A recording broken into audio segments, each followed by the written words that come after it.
Leg days. We're still doing them. And what I just did was called a squat. It's probably one of the most basic leg exercises you could do. Because when push comes to shove, it's those basic exercises that are fundamental to the development of our physique. And in this case, we've been talking as we get into Lent about doing those things which are basic and foundational to everything else we do.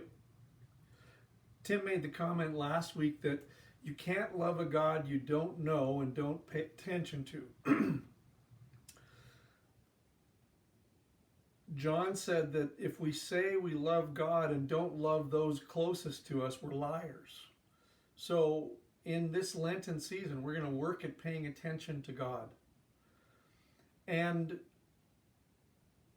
just like the squat is the basic exercise, the most basic place where we can start to pay attention to God, learning to love God with all of our heart and with all of our soul and with all of our mind and with all of our strength, is in our home, among those closest to us, family, spouse, children, parents perhaps, neighbors. What does it look like to love God right here, right now? That's what I want to talk to you about for just a couple minutes today.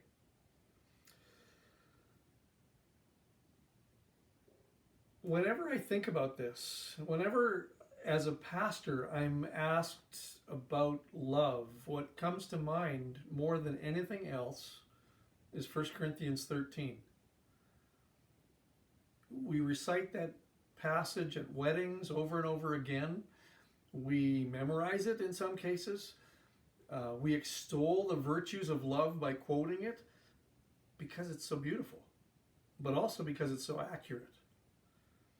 And so let me just walk you through that for a minute today with a focus on loving God and loving neighbor in the context closest to us, that of our home and our family. Paul writes, love is patient. How's your patience quotient this week? Who have you been impatient with in your home, and why? What did that do? Love is kind. Where have you been gentle with someone? Or have you been the opposite? Love doesn't envy. That sounds kind of strange, but think of it this way. Are you comparing yourself with anybody else in your home, in your immediate circle? That's envy, or at least a form of it. And it's deadly to your growth because you start thinking of yourself in terms of others instead of in terms of the way God sees you.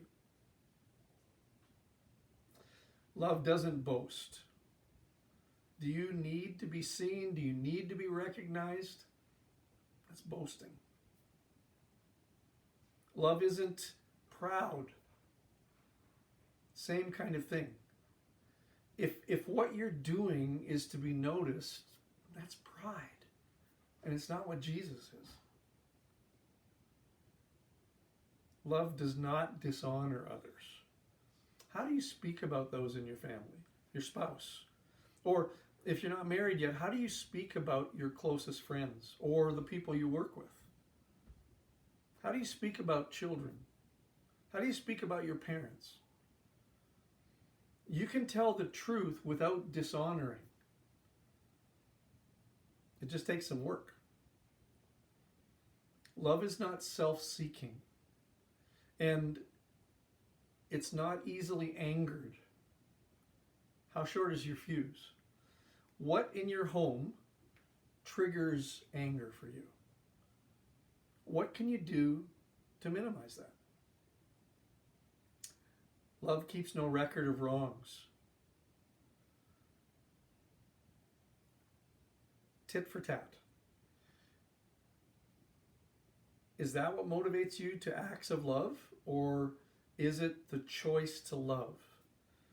If you're only giving when you get, Jesus said, even the pagans do that.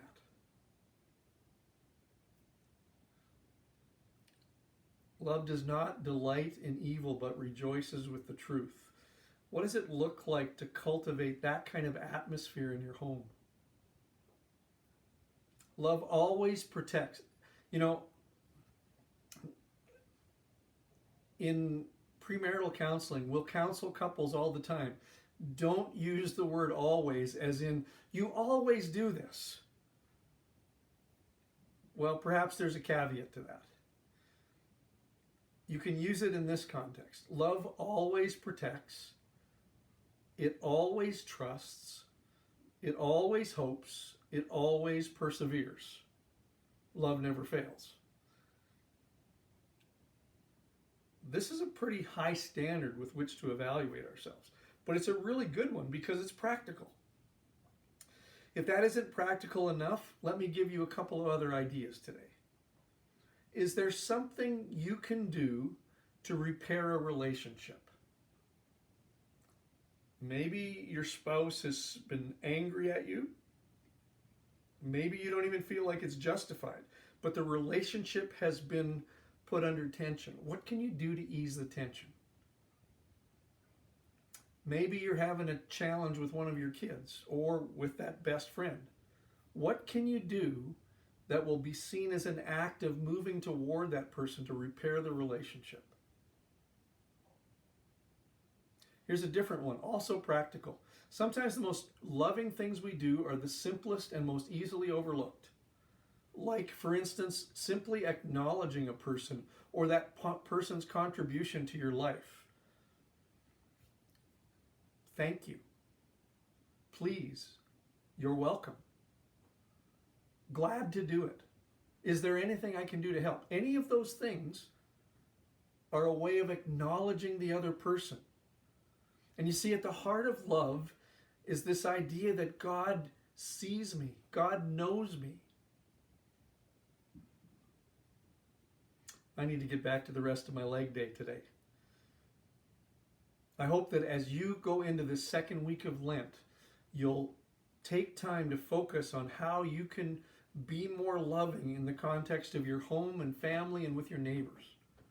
And at the same time, be more aware of just how God is loving you in that context. Thanks for watching.